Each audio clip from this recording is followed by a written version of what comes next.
It's 5 p.m. across India. I am Tanvi Taneja. Live from New Delhi, you're watching DD India Global. We'll bring you all the day's big stories from across India and the world. With me today from London is my colleague, Ollie Barrett. Good afternoon, Ollie. Afternoon, Tanvi. It's 11:30 a.m. here in London, 12:30 p.m. across Central Europe. Coming up in the next 30 minutes, we'll get the latest from the Middle East. A divided European Union at a summit in Brussels, and Finland's shutting its border with Russia again. First, the headlines. Hungary's Prime Minister Viktor Orban blocks aid for Ukraine, warns he can still hold Kyiv's accession to the EU after membership talks won the bloc's approval on Thursday. We bears no responsibility for this. We can halt this process later on, and if needed, we will pull the brakes, and the ultimate decision will be made by the Hungarian parliament. Finland to shut its entire border with Russia to stop inflow of asylum seekers. Kremlin says the planned defense pact between Finland and the United States will lead to more tensions between Helsinki and Moscow.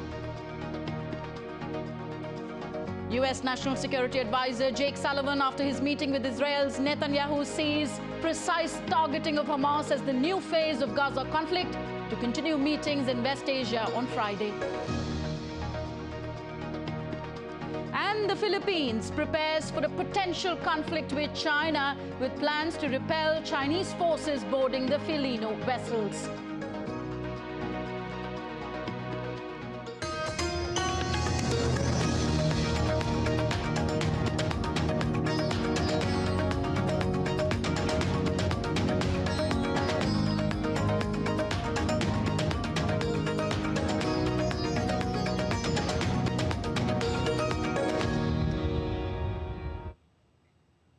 As the Israel-Hamas conflict enters the 70th day, White House National Security Advisor Jake Sullivan met Israel's Prime Minister Benjamin Netanyahu to discuss the ongoing situation in Gaza.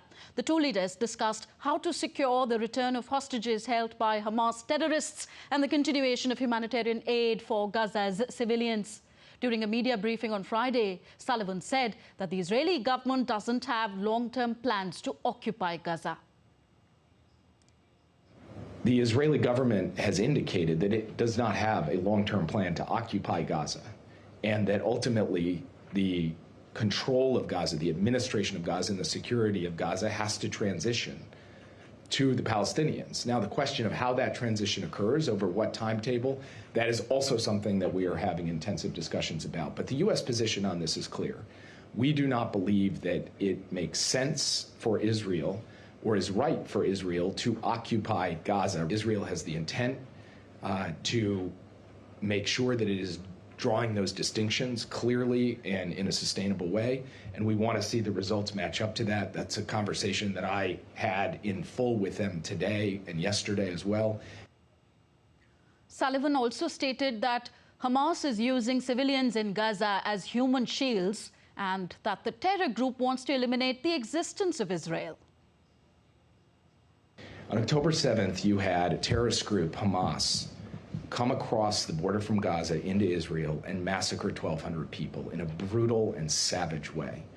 They then turned around and went back into Gaza and hid behind a civilian population, using civilians as human shields, using protected sites like hospitals and schools for military purposes, embedding themselves among the innocent Palestinian people, and continuing to fire rockets at Israeli cities, and continuing to go out on the airwaves and say, we're going to commit October 7th again and again and again, and go out and state, we're in a permanent state of war with Israel, and go out and state, we would like to see Israel's right to exist eliminated.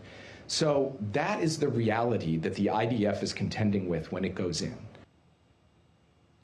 Now, after meeting White House National Security Advisor Jake Sullivan on Thursday, Israel's Prime Minister Benjamin Netanyahu thanked the United States for its support and said that Israel will pursue its war against Hamas until absolute victory is achieved.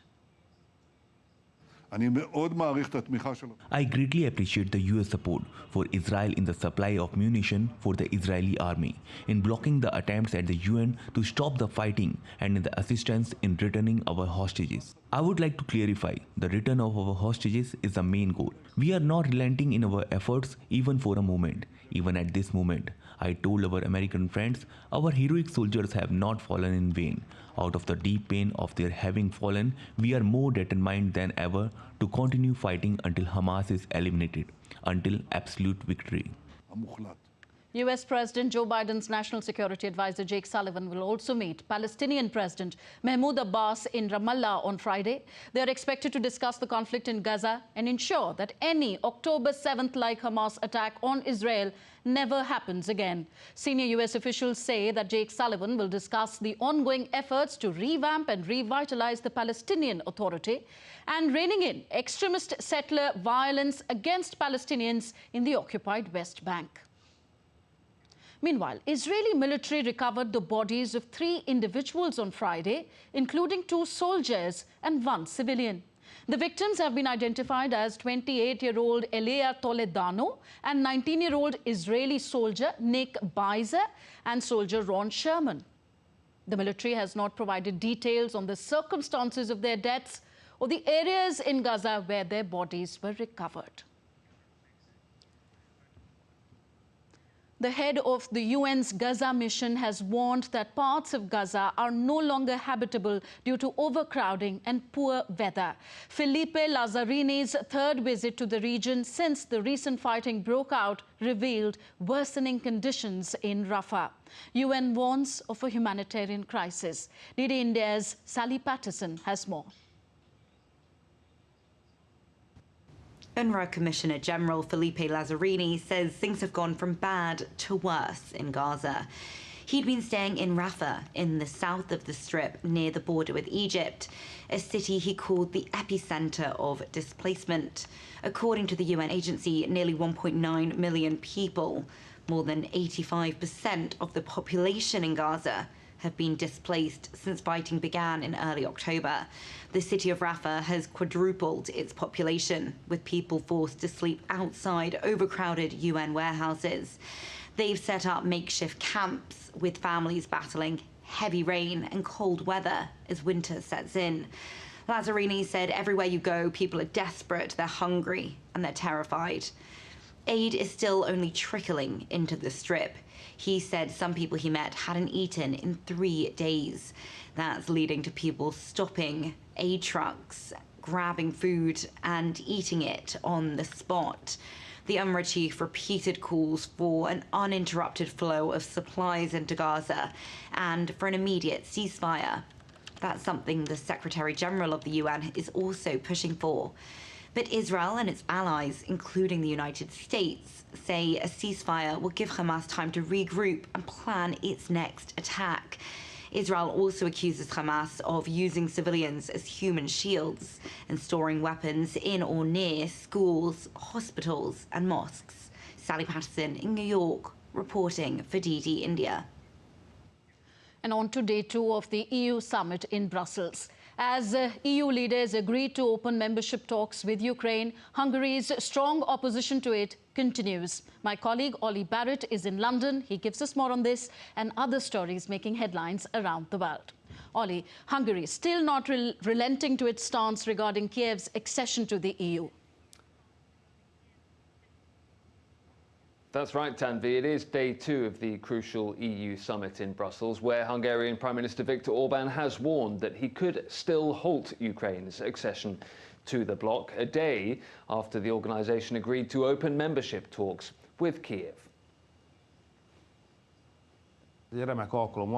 Hungary bears no responsibility for this. We can halt this process later on, and if needed, we will pull the brakes, and the ultimate decision will be made by the Hungarian parliament. He failed to veto the launch of accession talks on Thursday. However, he did block the EU's $54 billion aid package for Ukraine. The European Union will resume talks on the agreement early next year. Meanwhile, the bloc did grant candidate status to Georgia. The Israel-Hamas conflict is central to the agenda on day 2 of the European Union summit. in Brussels. EU leaders are divided over their response to the conflict. Earlier this week, the majority of the 27 EU countries backed ceasefire demands in a vote at the UN General Assembly. However, 8 EU members abstained, while 2 of them, Austria and the Czech Republic, voted against the resolution.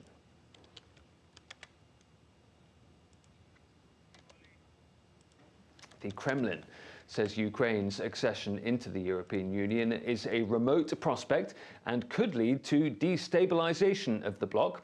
Russia also insists the EU's initiatives to discuss accession are just an expression of political support for Kyiv, and neither Ukraine nor Moldova, says the Kremlin, match the European Union's strict membership criteria. Finland's Interior Minister says the country will once again shut its border with Russia to stop the inflow of asylum seekers. The new border closure will begin on Friday at 1800 GMT and last for an entire month. Helsinki has accused Moscow of sending migrants to the crossings to retaliate against the decision to boost defense cooperation with the United States. That's a charge the Kremlin denies. Suomen itärajalla on välittömästi jatkunut. We have been able to state that illegal entry at Finland's eastern border continued immediately. The number of migrants increased rapidly and the phenomenon accelerated faster than estimated. Several dozen people had already arrived in Finland through the Vaalimaa and Nairala border crossings during the morning. The government has today convened an extra meeting to decide on complete closure of the eastern border crossing. The closure starts tomorrow, Friday 15 December at 8 p.m. and ends on 14 January 2024. Meanwhile, the Kremlin says a planned defense pact between Finland and the United States will lead to further tensions between Helsinki and Moscow. It insists Russia would regard the presence of NATO infrastructure near its borders as a threat. Finland became NATO's newest member this year and is due to sign a defense cooperation agreement with the United States on Monday. And in the United States, that country will have its presidential election next year, with Democrat Joe Biden seeking re-election. He is likely to face former president and Republican nominee Donald Trump. However, Trump faces legal challenges related to his previous election actions. DD India's Nick Harper reports from Washington. 2024 is expected to be a dramatic year for US politics, but perhaps not this dramatic. The rise of AI images like these, of events that never happened, could make separating fact from fiction even harder during this election year. But one thing that's beyond doubt, Donald Trump's upcoming trials have not lessened support among his voters. It doesn't matter that he's charged. It doesn't matter what courts seem to say. His base is with him. And that base won't go away unless he's convicted. And even then, if he's convicted, who knows? We don't know what will happen to his base. The former president is facing 4 criminal trials this year. Charges include his alleged attempts to overturn the 2020 election results, which culminated in the January 6, 2021 attack on the US Capitol. Time in court will reduce time on the campaign trail, where he's vying to win the Republican Party nomination to challenge Joe Biden. State votes begin in mid-January, and polls already suggest Trump is comfortably ahead of the other Republican candidates. There's probably a lot of discouragement among Trump's challengers. He's at 51%. Of course, that means half the people want somebody else, and so maybe somebody can rally some of these supporters, but that gets difficult here in the holiday season. The state of the economy, jobs, immigration, and abortion access are all expected to be key election issues. And the new battlefield in Gaza has created a political minefield for President Biden. The rising humanitarian crisis for Palestinians and Washington's unwavering support for Israel's military campaign has some progressive Democrats saying they can no longer support Biden.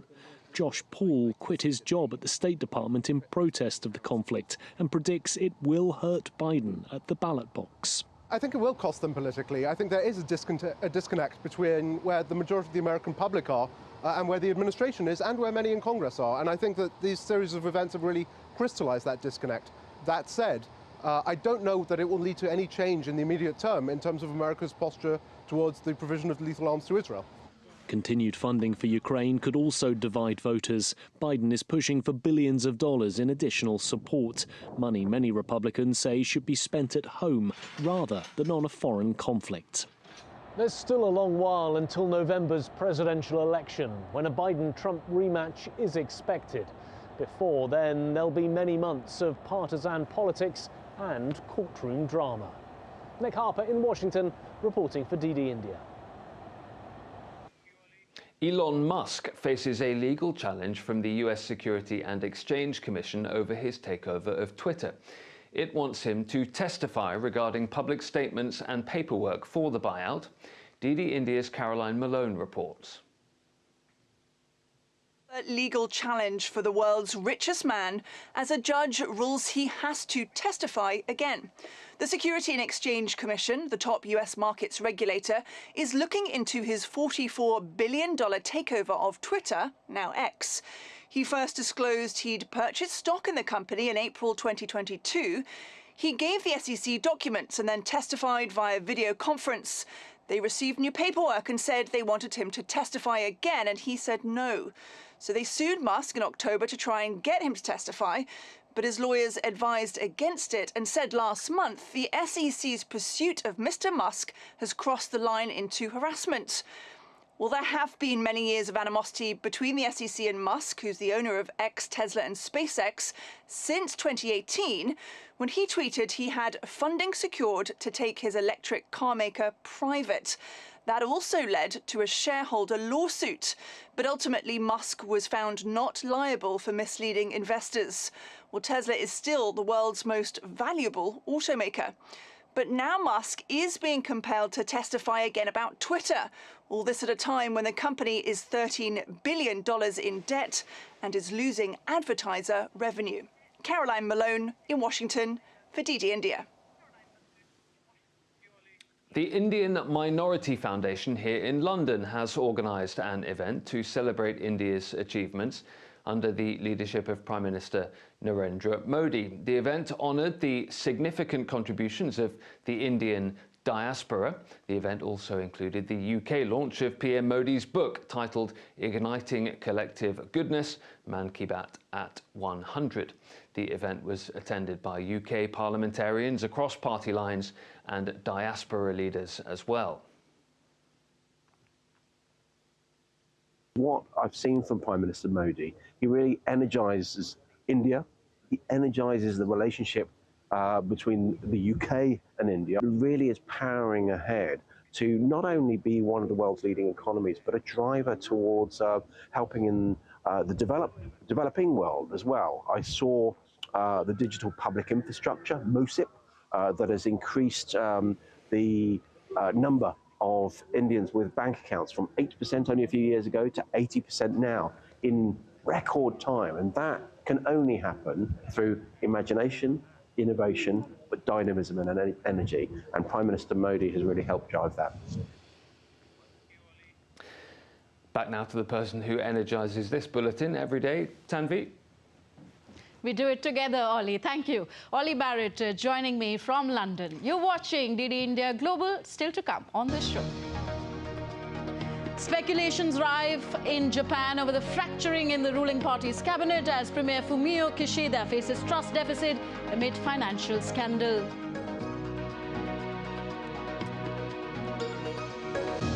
And Indian benchmark indices record run continues as the Sensex and the Nifty continue to hit fresh lifetime highs on Friday.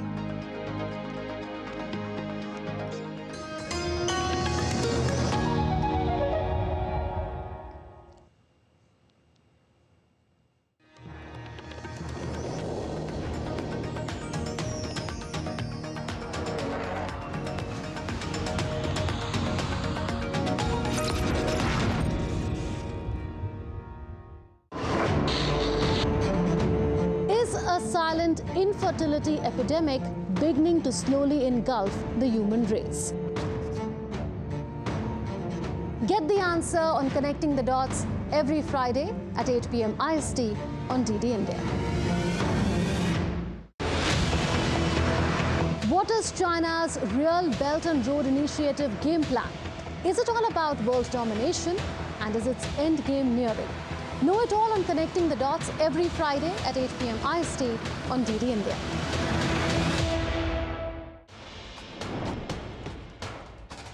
Wherever news breaks, whatever it takes. Connecting corners, cutting across continents. Stories that matter from across the globe.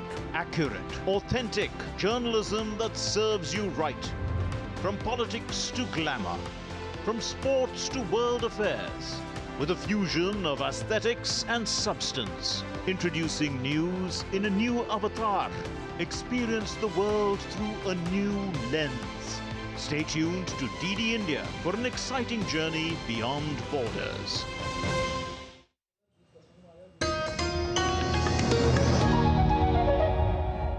Welcome back. You're watching DD India Global. I am Tanvi Taneja. Media reports in Japan are questioning whether its ruling party is fracturing after the Prime Minister kicked 4 influential members out of cabinet this week. The 4 belong to the powerful Abe faction of the party, which is being investigated for allegedly skimming up to $500,000 of kickbacks from the fundraising events. DD India's Chris Gilbert reports from Tokyo. Well, media here in Japan are questioning if this hasn't been the worst week for the Prime Minister in his 2 years at the wheel so far. He is facing discontent inside his own party. He is facing discontent amongst the public. And in the media anyway, the sharks seem to be circling, questions being asked in reports if this isn't the early signs of the end of the Kishida-led administration. Starting right at the beginning, there is a group inside the ruling LDP, the ruling party called the Abe faction. This used to be led by the former Prime Minister Shinzo Abe, and it's the most powerful group of lawmakers inside the ruling party. But this group has been linked and is being prosecuted and investigated for allegedly skimming off the top of fundraising efforts to the extent of tens to hundreds of thousands of dollars, the proceeds of which were sprinkled throughout allegedly members of that Abe faction. And so the Prime Minister, in response to clean shop, has kicked the members of that faction out of cabinet. There's 4 of them: the chief cabinet secretary and the minister of trade, agriculture and internal affairs. However, this hasn't swayed the public yet. The latest Gigi poll saying that the cabinet's approval rating and the prime minister's approval rating is around 17%. The Prime Minister doesn't have good approval ratings at the best of times. They usually hover between 23 and 30%. 17 is a record low, and his disapprovals are about 58%. Now, this is important because in about 9 months' time, the Prime Minister is facing a renewal of his leadership of the party and his continued time as Prime Minister. Political scientists have been telling me here in Tokyo that he had wanted to call a snap election before that time to refresh his mandate that way. But with polling this bad, they say, the LDP could only bleed votes, and it could only make the Prime Minister's political position even more dire. So questions remain going into the holiday period here in Japan about the political fortunes for next year and how the Prime Minister and the LDP is going to clean this mess up. Chris Gilbert in Tokyo reporting for DD India. Now, news from the South China Sea. The Philippines is preparing for a potential conflict with China, with plans to repel Chinese forces boarding the Philippine vessels. Tensions between the two countries have increased due to clashes and standoffs in the contested waters. The Philippines has accused China of its aggressive and dangerous actions. DD India's Patrick Falk reports from Singapore. There has been an increase in hostility between the two sides in recent weeks, and perhaps it comes as no surprise that the Philippines is planning ahead for it. A senior military official has said that includes the scenario, as you mentioned, of Chinese forces boarding Philippine vessels. It's something that they say that they've been training for in war game exercises because the Philippines will not allow that to happen. They also said that they are considering what other coercive actions the Chinese might take. They've seen water cannon, they've seen ramming, and now they are questioning what other steps China could take short of an armed attack of any sort. Now, that will be a concern to America in particular. It has repeatedly said that it will defend its treaty ally, although the Pentagon said recently that that does not extend to unsafe operations like the firing of water cannon and like collisions. But if it goes any further than that, then it could really be a test for how far Washington's support for the Philippines goes. And on to India's capital now. Omans Sultan Haitham bin Tariq arrived in New Delhi on his first state visit to India. He comes with a high-level delegation of senior ministers and officials. The Oman Sultan will hold bilateral discussions with Prime Minister, who will also host a luncheon in his honour. The visit will further reinforce the long-standing friendship and cooperation between India and Oman and strengthen bilateral ties. India has created the world's first portable emergency hospital. It's called Arogya Maitri Cube. This cube can be set up in just 10 minutes. In the event of a natural disaster, this portable hospital setup can be prepared on site. Take a look. Have you ever thought that a cube resembling a matchbox with 72 rooms can become a hospital? Well, India has created the world's smallest and portable emergency hospital entirely using indigenous technology. This hospital, named Arogya Maitri Cube, is an enclosure with 36 square rooms. It is so compact that it can be lifted anywhere by air.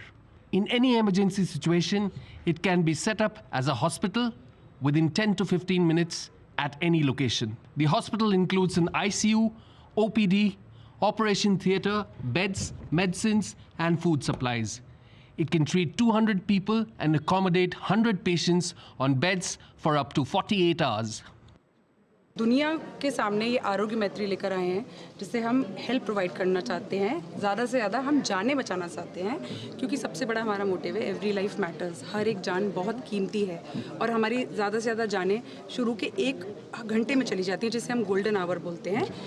होता क्या है कि अगर कुछ भी हुआ है, war situation है, नेचुरल डिजास्टर्स हैं, फ्लड है, अर्थक्वेक है, कोई रेलवे एक्सीडेंट हुआ है, कोई नॉर्मल रोड साइड एक्सीडेंट हुआ है, तो राइट टाइम पे पेशेंट हॉस्पिटल तक नहीं पहुंच पाता है। तो हमने क्या किया है कि हम हॉस्पिटल को ही पेशेंट तक पहुंचा दें। The hospital contains equipment such as labs for testing, ventilators, X-ray machines, and ultrasound machines, everything found in a modern hospital. The hospital is designed for easy setup, allowing doctors or paramedical staff to prepare it. Under Prime Minister Modi's initiative, the Defence Ministry, in collaboration with the Health Ministry, has prepared this hospital at a cost of ₹2 crores. Under the Arogya Maitri initiative, India has also gifted similar hospitals to its neighbours, Sri Lanka and Myanmar. Nitendra Singh for DD India. The Indian stock markets closed at an all-time high, setting new records as the benchmark indices experienced a massive rise on Friday. The Nifty breached the significant 21,400 mark, while the Sensex skyrocketed to an impressive 71,484. Markets are poised to maintain their upward trajectory, fueled by a dovish stance from the US Federal Reserve, hinting at potential rate cuts in 2024, coupled with a decrease in US bond yields and favourable domestic factors, including India's upgraded GDP forecast and lower global oil prices. India's outreach initiative, Viksit Bharat Sankalp Yatra, reached in the remote rural areas of Moradabad in Uttar Pradesh. The stalls were set up to inform the villagers about the central schemes. Viksit Bharat at 2047 is an initiative to strive to make India a developed nation by 2047, when India celebrates the 100th year of its independence. And Various cities across the world are coming alive with the Christmas cheer as festive lights and elaborate decorations illuminated streets, stores and iconic landmarks around the world.